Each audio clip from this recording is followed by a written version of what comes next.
തൃപ്പാദം എന്ന പ്രതിദിന പരിപാടിയിലേക്ക് എല്ലാ മാന്യ ശ്രോതാക്കൾക്കും സ്വാഗതം.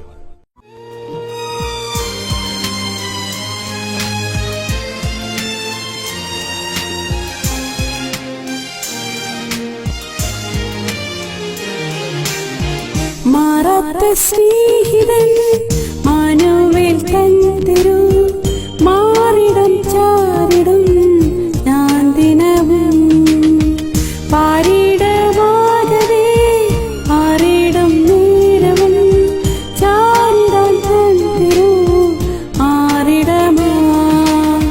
മാറാത്ത സ്നേഹിതൻ മാനവേൽ തന്നിരു മാറിടം ചാരിടും ഞാൻ ദിനവും പാരിടമാകവേ മാറിടും നേരവും ചാരിടാൻ തന്നിരു മാറിടമാ. ഇന്ന് നമ്മോട് വചനം സംസാരിക്കുന്നത് സഹോദരൻ തോമസ് മാത്യു കട്ടപ്പന. ദൈവനാമത്തിന് മഹത്വമുണ്ടാകുമാറാകട്ടെ. ഞങ്ങൾ ശ്രദ്ധിക്കുന്ന ഏവർക്കും ക്രിസ്തീയ സ്നേഹവന്ദനങ്ങളെ പ്രാരംഭമായി അറിയിക്കുന്നു. ജീവിതത്തിന്റെ ചില സന്ദർഭങ്ങളിലെങ്കിലും ദൈവത്തിന്റെ നടത്തിപ്പിനായി കാത്തിരിക്കേണ്ടത് അനിവാര്യമാണ്. ഇത്തരം സന്ദർഭങ്ങളിൽ ഏകാന്തതയും ഒറ്റപ്പെടലും ഒക്കെ അനുഭവിക്കേണ്ടതായിട്ട് വരും. അനേക വ്യക്തികൾ ഇതുപോലുള്ള സാഹചര്യങ്ങളിൽ കൂടെ കടന്നുപോയതായിട്ട് നമുക്ക് മനസ്സിലാക്കുവാനായിട്ട് സാധിക്കുന്നുണ്ട്.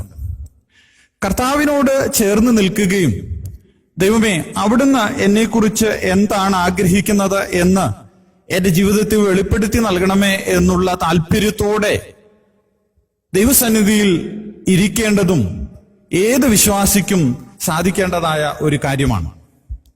അപ്പോസ്തല പ്രവൃത്തികളുടെ പുസ്തകം 1-ാം അധ്യായത്തിന്റെ 8 മുതലുള്ള വാക്യങ്ങൾ നമ്മൾ വായിക്കുമ്പോൾ കർത്താവിന്റെ ശിഷ്യന്മാരും കർത്താവിനെ പിൻപറ്റിയിരുന്ന മറ്റ് ചില വ്യക്തികളും കർത്താവിന് വേണ്ടി കർത്താവിന്റെ പ്രവർത്തനങ്ങൾക്ക് വേണ്ടി കാത്തിരിക്കുന്നതിനെ കുറിച്ച് നമ്മൾ വായിക്കുന്നുണ്ട്. പ്രവൃത്തികളുടെ പുസ്തകം 1-ാം അധ്യായത്തിന്റെ പശ്ചാത്തലം നമ്മൾ വായിക്കുമ്പോൾ നമ്മുടെ വാഴ്ത്തപ്പെട്ടവനായ കർത്താവിന്റെ കഷ്ടാനുഭവവും മരണവും ഉയർത്തെഴുന്നേൽപ്പും സംഭവിച്ചു കഴിഞ്ഞു. അതിനുശേഷം കർത്താവിന്റെ ശിഷ്യന്മാർ കർത്താവ് അരുളി ചെയ്തതുപോലെ യെരൂശലേമിൽ കാത്തിരിക്കുകയാണ്. ദൈവസഭയുടെ സ്ഥാപനത്തിനായും പരിശുദ്ധാത്മാവിന്റെ ഈ ഭൂമിയിലെ പ്രവർത്തനങ്ങൾക്കായുമുള്ള ഒരുക്കങ്ങൾ നടക്കുകയാണ്. ഇങ്ങനെ കാത്തിരിക്കുന്ന സന്ദർഭത്തിൽ അവരുടെ മനസ്സിൽ കൂടെ വിവിധങ്ങളായ ചിന്തകൾ കടന്നുപോയിരിക്കണം. തങ്ങളോടൊപ്പം ഏകദേശം 3.5 വർഷത്തോളം ശാരീരികമായി ഉണ്ടായിരുന്ന കർത്താവ് ഇപ്പോൾ തങ്ങളോട് കൂടെയില്ല. ചില സന്ദർഭങ്ങളിലൊക്കെ കർത്താവ് പ്രത്യക്ഷപ്പെടുകയും അവരെ ധൈര്യപ്പെടുത്തുകയും ഒക്കെ ചെയ്യുന്നുണ്ട്. എങ്കിലും പൂർണ്ണമായ ശാരീരിക സാന്നിധ്യം അവരുടെ മധ്യത്തിൽ ഇല്ല. ഇങ്ങനെയുള്ള സന്ദർഭത്തിൽ അവർ എങ്ങനെയാണ് കർത്താവിന്റെ പ്രവർത്തന പദ്ധതികൾക്ക് വേണ്ടി കാത്തിരിക്കുന്നത്? 1-ാം അധ്യായത്തിന്റെ 14-ാമത്തെ വാക്യത്തിൽ നമ്മൾ ഇങ്ങനെ വായിക്കുന്നു, ഇവർ എല്ലാവരും അഥവാ കർത്താവിന്റെ ശിഷ്യന്മാരെല്ലാവരും സ്ത്രീകളോടും യേശുവിന്റെ അമ്മയായ മറിയോടും അവന്റെ സഹോദരന്മാരോടും കൂടെ ഒരുമനപ്പെട്ട് പ്രാർത്ഥന കഴിച്ചു പോന്നു. അവർ ആദ്യം ചെയ്ത കാര്യം ഒരുമനപ്പെട്ട് ദൈവസന്നിധിയിൽ ഇരുന്നു. ഏക മനസ്സോടുകൂടെ അവർ ദൈവസന്നിധിയിൽ ഇരിക്കുകയാണ്. മുകളിലെ ആളുകളുടെ പേരുകൾ ഒന്ന് എടുത്തു പരിശോധിക്കുമ്പോൾ നാം മനസ്സിലാക്കുന്നത് അവരുടെ കൂട്ടത്തിൽ പത്രോസുണ്ട്, യോഹന്നാനുണ്ട്, യാക്കോബുണ്ട്, കർത്താവിന്റെ മറ്റ് ശിഷ്യന്മാരുണ്ട്, കർത്താവിന്റെ അമ്മയുണ്ട്, ചില സ്ത്രീകളുണ്ട്. ഇങ്ങനെ വ്യത്യസ്ത തലങ്ങളിൽ ജീവിക്കുകയും വ്യത്യസ്ത സാഹചര്യങ്ങളിൽ വളർത്തപ്പെടുകയും ഒക്കെ ചെയ്ത ആളുകളാണ്. പത്രോസിന്റെ മനോഭാവമായിരുന്നില്ല യോഹന്നാൻ ഉണ്ടായിരുന്നത്. തോമസിന്റെ സംശയ മനോഭാവമായിരുന്നില്ല മത്തായിക്കും യാക്കോബിനുമൊക്കെ ഉണ്ടായിരുന്നത്. പലതരത്തിലുള്ള ചിന്താ ശൈലികൾ വെച്ച് പുലർത്തിയിരുന്ന ആളുകൾ. എന്നാൽ ഇപ്പോൾ അവർ ചെയ്യുന്നത് അവർ ഒരുമനപ്പെട്ട് കർത്താവിന്റെ പ്രവർത്തനങ്ങൾക്ക് വേണ്ടി കാത്തിരിക്കുകയാണ്. പ്രിയപ്പെട്ടവരെ, നമ്മുടെയും ജീവിതത്തിൽ ഇങ്ങനെ ഏക മനസ്സോടുകൂടി ഇരിക്കേണ്ടത് ഒരു അനിവാര്യതയാണ്. അപ്പോസ്തല പ്രവൃത്തികളുടെ പുസ്തകത്തിൽ ഏകദേശം 6 പ്രാവശ്യം ഈ ഏക മനസ്സോടുകൂടി ഇരിക്കുക എന്നുള്ള പദപ്രയോഗം ഉപയോഗിച്ചിട്ടോ. 1-14, 2-1, 46, 4-ാം അധ്യായത്തിന്റെ 24, 5-ാം അധ്യായത്തിന്റെ 12, 15-ാം അധ്യായത്തിന്റെ 25-ാമത്തെ വാക്യം ഇവിടെയൊക്കെയും ദൈവസഭ ഏക മനസ്സോടുകൂടി ഇരുന്നതായിട്ട് നമ്മൾ വായിക്കുന്നുണ്ട്. ദൈവസഭ എപ്പോഴൊക്കെ ഏക മനസ്സോടുകൂടി ഇരുന്നോ ആ സന്ദർഭങ്ങളെല്ലാം ദൈവം അത്ഭുതകരമായിട്ട് തന്റെ പ്രവർത്തനങ്ങൾ നടത്തിയതായും നമ്മൾ വായിക്കുന്നു. നമ്മുടെയും ക്രിസ്തീയ ജീവിതത്തിൽ ദൈവമക്കളോട് ചേർന്ന് ഏക മനസ്സോടുകൂടി ഇരിക്കേണ്ടത് വളരെ അത്യാവശ്യമായ ഒരു കാര്യമാണ്. രണ്ടാമത് അവർ ചെയ്തത് 1:14 തന്നെ വായിക്കുന്നു, പ്രാർത്ഥന കഴിച്ചു പോന്നു. പ്രവൃത്തികളുടെ പുസ്തകത്തിൽ പല പ്രാവശ്യം രേഖപ്പെടുത്തിയിരിക്കുന്ന ഒരു പദപ്രയോഗമാണ് ദൈവസഭ ഒരുമനപ്പെട്ടു, അവർ പ്രാർത്ഥന കഴിച്ചു പോന്നുവെന്ന്. ദൈവമേ, അവിടുന്ന് ഞങ്ങളെക്കുറിച്ച് എന്താണ് ഉദ്ദേശിക്കുന്നത് അത് അവിടുന്ന് തന്നെ വെളിപ്പെടുത്തി നൽകണമേ എന്നുള്ള ഹൃദയ താല്പര്യത്തോടുകൂടെ ദൈവസന്നിധിയിൽ ഇരുന്ന് പ്രാർത്ഥിക്കുകയാണ്.